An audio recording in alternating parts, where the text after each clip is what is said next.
Bienvenidos, queridos amigos, a su programa El Corazón de la Iglesia. Estamos aquí en la lección número 4, ya estamos en la número 4. El Señor oye y salva. El versículo de memoria está en Salmo 34, versículo 17. Claman los justos y el Señor los escucha. Quiero presentarles a nuestra plataforma el día de hoy. Está con nosotros Omar, anciano de iglesia de nuestra iglesia. Gracias, Fernando, gracias por la invitación y pues alegre de poder participar, de poder también compartir el repaso de la lección de esta semana. No puede faltar con nosotros el pastor distrital, Pastor Guillermo. Bienvenido. De la misma manera, muchas gracias por la invitación y pues qué bueno poder participar en el programa El Corazón de la Iglesia. Esperamos que esta lección sea de edificación espiritual para cada uno de nuestros amigos. También tenemos a nuestro director de escuela sabática, nuestro amigo y hermano Omar. Gracias, Fernando. Dios los bendiga. Queridos hermanos, queremos estudiar un poquito más la palabra para que sea de bendición para ustedes. Muchas gracias. Una realidad y una bendición que tenemos es de que Dios nos oye. Y quizá aquí viene la primera pregunta, amigo Omar. ¿Cuánto nos conoce Dios? Muy bien. Según todos podemos entender, el Señor conoce todos nuestros caminos. En realidad nos conoce más incluso que nosotros mismos. Y vamos a ver eso en la palabra del Señor, en el Salmo 139, que mis amigos podemos buscar. Aquí hay mucha riqueza. Por ejemplo, voy leyendo algunos textos. Dice: Señor, tú me has examinado y me conoces. Tú conoces mi sentarme y mi levantarme. Desde lejos entiendes mis pensamientos. Tú conoces todos mis caminos, dice el Señor. Entonces acá está hablando de que el Señor conoce aún todo lo que vas a hacer, todo lo que vas a decir. Incluso acá, por ejemplo, dice, aún no está la palabra en mi lengua y tú, Señor, la sabes toda. Incluso antes de que vayamos a decir algo, el Señor ya conoce qué vamos a decir. Imagínense tal conocimiento del salmista. Dice: para mí es algo impresionante. Para mí también, Señor. Para mí también es algo impresionante que el Señor sepa tanto de nosotros. Su poder es muy grande. Y también dice que Él nos formó en las entrañas de nuestra madre, ¿no? Que nos cubriste desde antes de nacer. Y también algo acá quiero destacar, que el salmista habla sobre examinar. Dice: examina mi corazón, dice el Señor. Conoce mi corazón, pruébame y reconoce mis pensamientos. Dice. Y si hay algo malo dentro de mi Señor, cambia ese camino. Corrígeme, por favor. Dice. Eso es lo que indica el salmista, ¿no? Y es algo hermoso, Señor. Amén. Y quizá Dios nos conoce todo por completo, no porque solamente sea omnipotente, sino porque le interesamos, sino porque le interesas. Y es por eso que te conoce, porque le importas. Y si le importas a Dios le importará las cosas más pequeñas que tengamos en nuestra vida cotidiana, un examen, una entrevista de trabajo, no sé, quizá algo, hasta cosas más mínimas, un deporte. ¿Cómo es ese asunto? Bien, con respecto a eso, ¿no? En el libro de Salmo 121 nosotros encontramos, ¿no? La descripción de cómo es Dios para nosotros un ayudador, un socorro, un guardián, ¿no? Ahí, por ejemplo, en el versículo 3 dice: Él no permitirá que resbalemos en el camino de la vida, ¿no? Él va a estar siempre al pendiente de nosotros, ¿no? E incluso si llegamos a tropezar, la palabra de Dios mismo dice, ¿no? Dios dice: no temas, nos extiende su mano, dice: yo te sostengo de tu mano derecha, dice, no temas, yo te ayudo.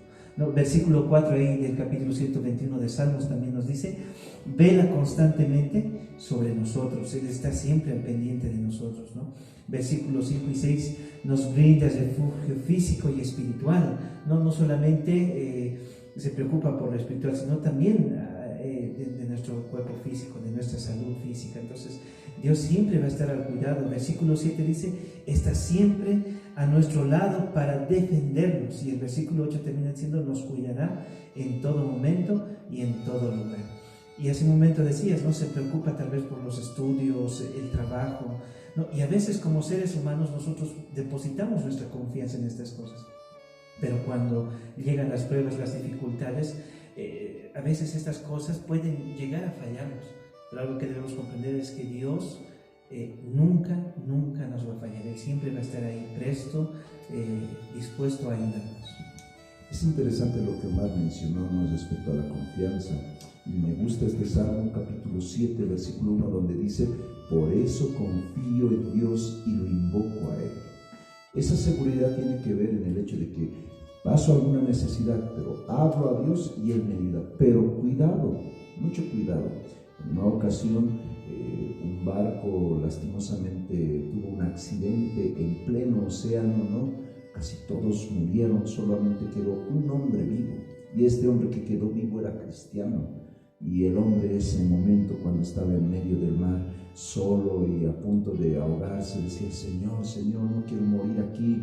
Mándame, por favor, mándame a tus ángeles para que pueda socorrerme y pueda salir de esta calamidad. Y él oró, él confió en el Señor.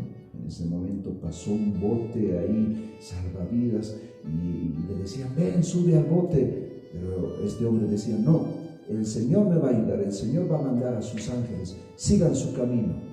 Y pues lastimosamente no aceptó la ayuda y este hombre murió. Y esto es una alegoría, no es una fábula. En el cielo se encontraron el hombre que murió y el Señor, y el hombre les reclamó: Señor, te he pedido tu protección, tu ayuda, ¿por qué no me has cuidado? ¿Por qué no has escuchado mi clamor? Y el Señor se molesta y le dice: pero yo te he enviado ayuda. El detalle es que tú no has puesto de tu parte y no has querido aceptar esa ayuda. Dios obra muchas veces, no directamente de una manera divina. Dios utiliza a veces personas, herramientas. Nosotros tenemos muchas cosas de valor capaz en nuestra casa, pero mucho cuidado. Pongamos seguridad de parte de nosotros mismos, capaz colocándolo en algún lugar especial, por ejemplo el dinero. Si nosotros manejamos 10,000, 20,000 dólares en la casa, es peligroso. No, pero yo he puesto mi confianza en Dios. Cuidado. E incluso el comentario decía que esto ya es vanidad, esto es orgullo. El Señor cuida, el Señor protege, y como decía el Salmo 7.1, ¿no? En Él he confiado y a Él lo he invocado. Sí, pero el Señor coloca otras maneras para que nosotros cuidemos aquello que Él nos ha dado. Recuerda, la presunción es aquello que no está bien seguro, y muchos creemos en la presunción y colocamos en algo inseguro aquello que el Señor nos ha dado. Sin embargo, la confianza en Dios, la seguridad en Dios, tiene que ver en que Él pone su protección en nosotros, pero también nosotros tenemos que colocar nuestra parte.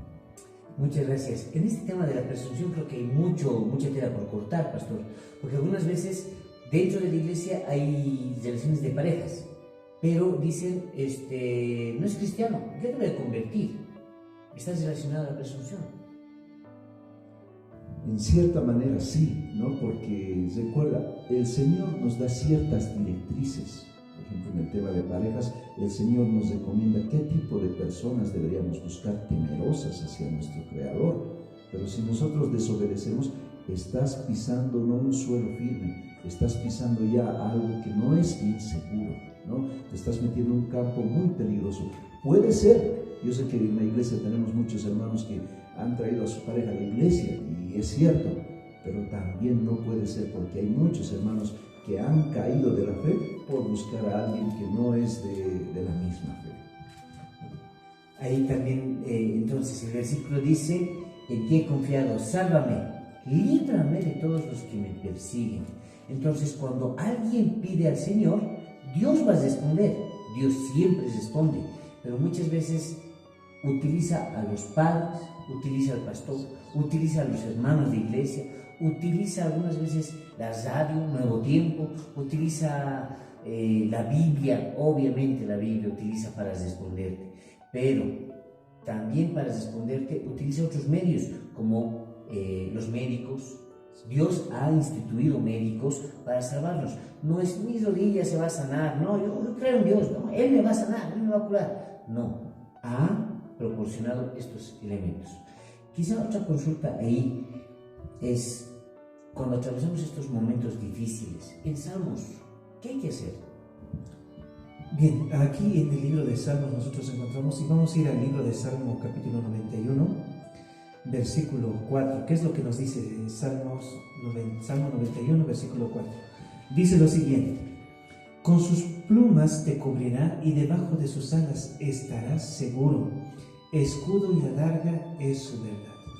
El salmista en este pasaje utiliza metáforas acerca de las aves, ¿no? Y podemos ver nosotros a veces aquellos que conocen el campo o han crecido o han visto, ¿no?, a una gallina tener sus polluelos.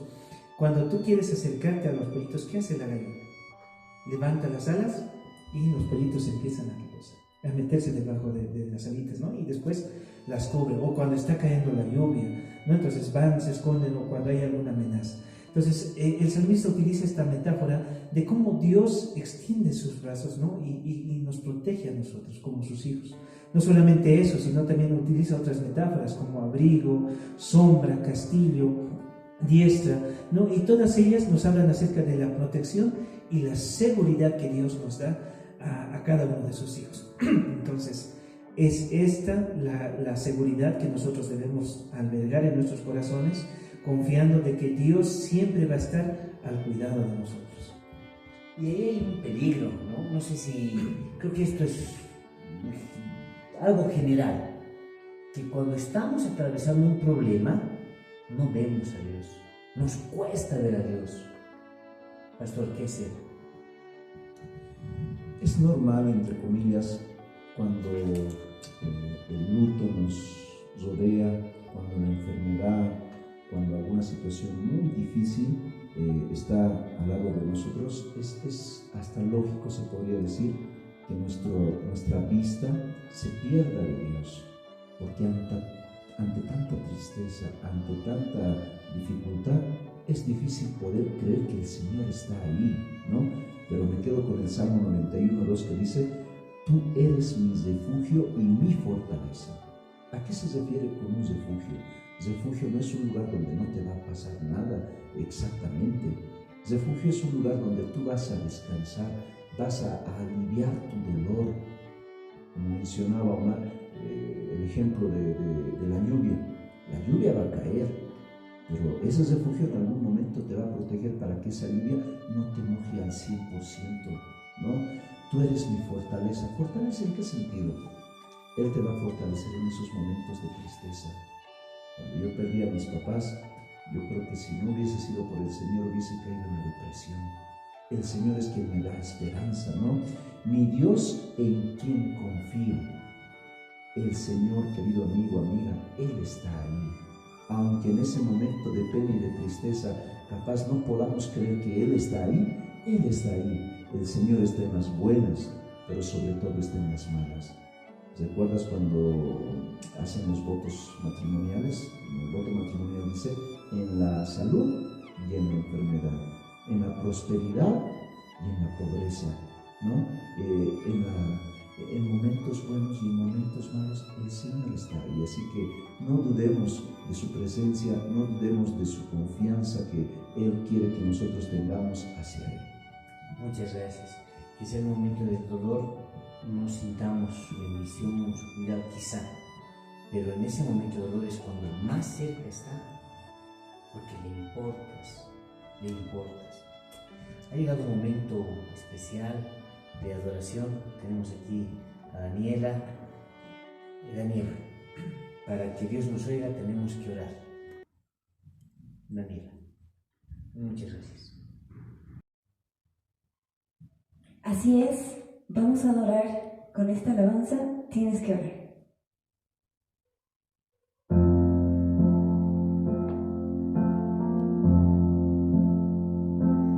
Cuando la fe parece que va a acabar y no encuentras coraje para continuar, cuando otra vez perdí la dirección,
Jesús te liberará. Solo confía en la cruz del Calvario, verás su nombre allí, salvado por gracia, tienes que orar.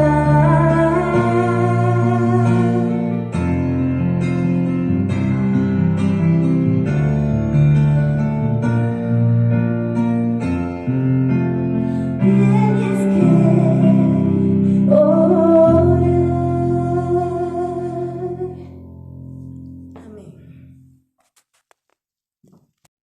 Amén. Amén. Amén. Muchas gracias, Daniela. Esos dones para el Señor. Continuamos con la segunda parte. El día de hoy empezamos con el día miércoles. La siguiente consulta sería: en momentos difíciles, ¿cómo nos ayuda a conocer, pastor, la historia del Éxodo?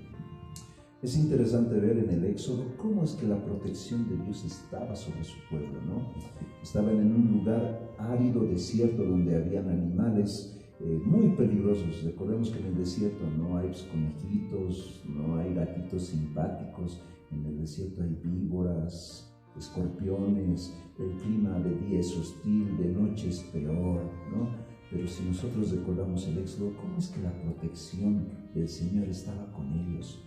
De día no sentían calor, de noche no sentían frío, tenían sed, la roca de repente se abría y el agua llegaba hacia ellos, el alimento caía del cielo, y eso es muy difícil de creer para nuestros tiempos. Pero lo más importante, cuando ellos peregrinaban en el desierto, ese Éxodo nos da a conocer de que Dios luchaba por ellos. Capaz, para ser más claros, Dios luchaba con ellos. ¿Cuántas batallas Moisés tuvo que librar en el desierto? Pero el Señor estaba ahí. ¿Qué quiere decir? De la misma manera nosotros en este mundo, el Salmo 114 dice que estamos siendo esclavos del pecado, pero cuando salimos del pecado, ¿no? Nos toca luchar con un mundo donde nos colocan muchos peligros, muchas tentaciones, pero el Señor nos va a cuidar y nos va a proteger, y Él nos va a ayudar a luchar, a vencer aquello que nos quiere hacer daño para nuestra vida personal o nuestra vida espiritual, ¿no? Gracias. Un día entraremos a la tierra prometida. Mirar más allá del problema, ¿qué significa? Y justamente en este día, ¿no? Y tal vez acotando ahí al comentario que hizo el pastor, va relacionado a las cosas grandes que hizo el Señor en favor de su pueblo, ¿no? Si nosotros vemos el caminar del pueblo en el Éxodo, cada obstáculo que se presentaba ante ellos, ¿no? Las cosas incluso sobrenaturales que hizo Dios para liberar a su pueblo, ¿no? Entonces, Salmo 114, 7 dice lo siguiente, si podemos leer, Salmos 114, 7, dice: a la presencia de Jehová tiembla la tierra, a la presencia del Dios de Jacob. Entonces, ¿qué dice esto? No, la tierra, dice, al temblar ante su presencia, dice, el temblor debe entenderse, dice, como reconocimiento y adoración, y no así como terror. Y esto nosotros debemos comprender, ¿no? Que la seguridad que Dios da a su pueblo, ¿no? Interesante, ¿no? Como cada situación que el pueblo afrontaba, Dios lo liberaba, ¿no? A pesar de que el pueblo tenía miedo, ¿no? Decía: ¿para qué hemos salido de Egipto?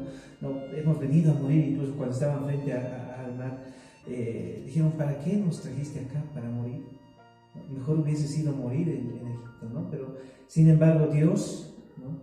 Hizo algo sobrenatural, dividió el mar y ellos pudieron pasar de forma segura al otro lado. Entonces, de igual manera Dios va a obrar en nuestras vidas, y esa seguridad nosotros deberíamos tener y albergar en nuestros corazones. Acotando ahí también un poco sobre la confianza en el Señor, voy a volver un poquito atrás al Salmo 40, ¿no? ¿Qué había pasado en este salmo? ¿No? Voy a leer: pacientemente esperé a Jehová. En ese tiempo el pueblo también esperó. y se inclinó a mí y oyó mi clamor y me hizo sacar del pozo de la desesperación, del lodo cenagoso. Y esta parte es importante, ¿no? Puso mis pies sobre peña y enderezó mis pasos. Esto me hace recordar un poco a la vida que pasé también, fe. Hubo un momento donde yo estaba en tinieblas, estaba lejano, pero siempre pensaba en el Señor. Cuando Él vino y me rescató, puso mis pies sobre peña, sobre Cristo. Entonces también esta tercera parte también dice, puso luego mi boca cántico nuevo. Yo le alabo al Señor hoy en día, le alabo con mi vida. Y esto también es importante, la testificación, ¿sí? Lo que hace rato estamos hablando. Muchos verán esto, dice, ¿no? Y temerán y confiarán en Jehová. Y eso es lo que yo espero, que la gente, mediante nuestras vidas, confíen en el Señor. Confíen, vengan al Señor, vengan a Jesús. Él es el camino, la verdad y la vida, ¿no? Muchas gracias.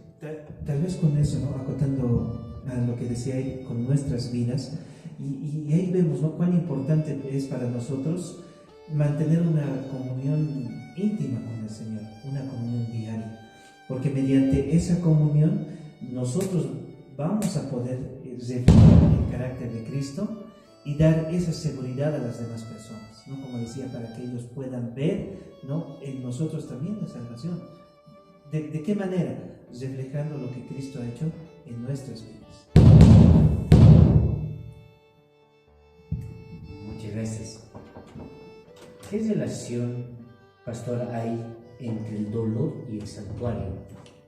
A mí me gusta el ejemplo que nosotros podemos ver en el caso de Ana. Ustedes, amigos, recuerdan el caso de Ana, una mujer estéril que no podía tener hijos y que anhelaba tener un hijo, ¿no?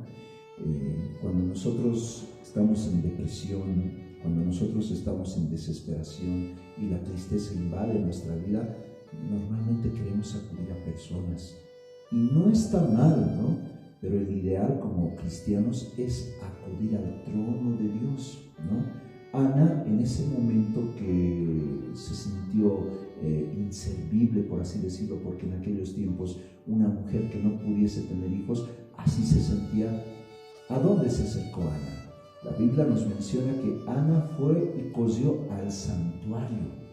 Ella confió en que el Señor iba a obrar, pero vuelvo a reiterar, se acercó al santuario. Pero en ese momento, ¿acaso no había sumo sacerdote? ¿Acaso no había alguien que intercedía por el pueblo? Sí había, pero Ana directamente se acercó al trono de Dios. Queridos amigos, hoy en día tenemos ese problema en nuestra sociedad, de que hay personas que nosotros mismos los alzamos, los elevamos. Todos al final de cuentas somos seres humanos. Si algún día viniese, perdón por alzar algún nombre, ¿no? Si algún día viniese aquí en La Paz el pastor Alejandro Bullón, se quedase una semana aquí en La Paz, ¿cuánta gente vendría? No solamente capaz por una fotito. Pastor, óramelo, tengo este problema, pastor, esto me está sucediendo. El pastor, como cualquier otra persona, es eso, es una persona, es un ser humano. Ana no fue ante la persona, Ana fue ante el santuario, llevó su pena, llevó su tristeza y confió en que en el santuario el Señor iba a escuchar. Pero te doy una noticia muy buena y positiva. Ahora nosotros confiadamente nos podemos acercar al santuario porque tenemos un sumo sacerdote que se llama Jesucristo. Y el libro de Hebreos dice que Él es quien intercede por nosotros. Pero tocando el mismo libro de Salmos, capítulo 3, versículo 4, dice: con mi voz clamé a Jehová y Él me respondió desde su monte santo. Con mi voz clamé. Hermano, hermana, está bien la oración intercesora. Yo sé que muchos están orando por ti, tus papás están orando por ti, en la iglesia, el pastor, los hermanos están orando por ti, pero tú no te olvides de orar, tú no te olvides de confiar en Jehová, no te olvides de llevar tu pena, tu tristeza, aquella necesidad, y Él te va a ayudar. Muchas gracias. Muchas gracias. Qué linda lección. El Señor oye, no tiene oídos sordos, quiere oírte, más bien es el deseo de Él oírte. Y si nosotros buscamos salvación, obtendremos salvación. Si nosotros buscamos perdón, obtendremos perdón. El que pide, es decir, Mateo 7:7. Muchas gracias por su presencia, queridos amigos. Si, por favor, un comentario final ahí, breve, para concluir escuela sabática de esta semana. Podemos empezar contigo, Omar, por favor. Muy bien. Hemos aprendido bastante en esta lección sobre confiar en el Señor, acudir al Señor. Entonces voy a leer este pequeño texto, lo que ya el pastor había indicado en el libro de Hebreos 4, ¿no? Acerquémonos pues confiadamente al trono de la gracia para alcanzar misericordia. Vamos al trono, y su trono no está necesariamente, digamos, en una iglesia o en un pastor, digamos, ¿no? Ahí donde estás, en tu habitación, entrega tu vida al Señor, en una oración, pequeña oración. Cada día dile: Señor, guíame, ayúdame, y Él nos va a responder, dice. ¿Eh? Yo quiero terminar con el espíritu de profecía en Patriarcas y Profetas, en la página 526, dice: Dios hará cosas maravillosas por los que confían en Él. El motivo por el que los que profesan ser sus hijos y no tienen más fuerza consiste en que confían demasiado en su propia sabiduría y no le dan al Señor ocasión de revelar su poder en favor de ellos. Él ayudará a sus hijos creyentes en toda emergencia si ponen toda su confianza en Él y lo obedecen fielmente. Recuerda, confía no en el hombre, confía en el Señor y Él hará. Y no te olvides poner tu parte. Que Dios te bendiga. Amén. Bien, hay un comentario también que dice, ¿no? Presentad a Dios vuestras necesidades, tristezas, gozos, cuidados y temores. No podéis agobiarle ni cansarle. El que tiene contados los cabellos de vuestra cabeza no es indiferente a las necesidades de sus hijos. Y Santiago 5:11 dice: porque el Señor es muy misericordioso y compasivo. Y todo esto refleja, ¿no?, en el libro de Salmo, cuán importante es que nosotros vayamos a la presencia del Señor, le extendamos nuestras necesidades, nuestras luchas, nuestros temores, y Dios va a extendernos su protección. Muchas gracias. Gracias, querido amigo, que tú que estás ahí detrás de la pantalla, Dios te bendiga. Hagamos una oración, ¿te parece? Cierra los ojos, oremos. Bendito Señor, gracias por este momento de pasar lo que tú mandas que aprendamos para esta semana. Queremos pedirte que la persona que está viendo en este momento la puedas bendecir. Tiene deseos en su corazón, anhelos, preocupaciones tal vez. Bendice ese hogar, bendice a esta persona, bendice lo que está haciendo y que por favor siempre esté a tus pies. Por Jesús, amén. Amigos, los esperamos en la siguiente lección, la lección número 5. ¿Cómo cantar la canción del Señor en tierra extraña? Momentos difíciles, ¿dónde está Dios? A los cristianos les puede pasar cosas negativas. Eso y más veremos en la siguiente lección. Hasta la próxima, queridos amigos. Dios los bendiga.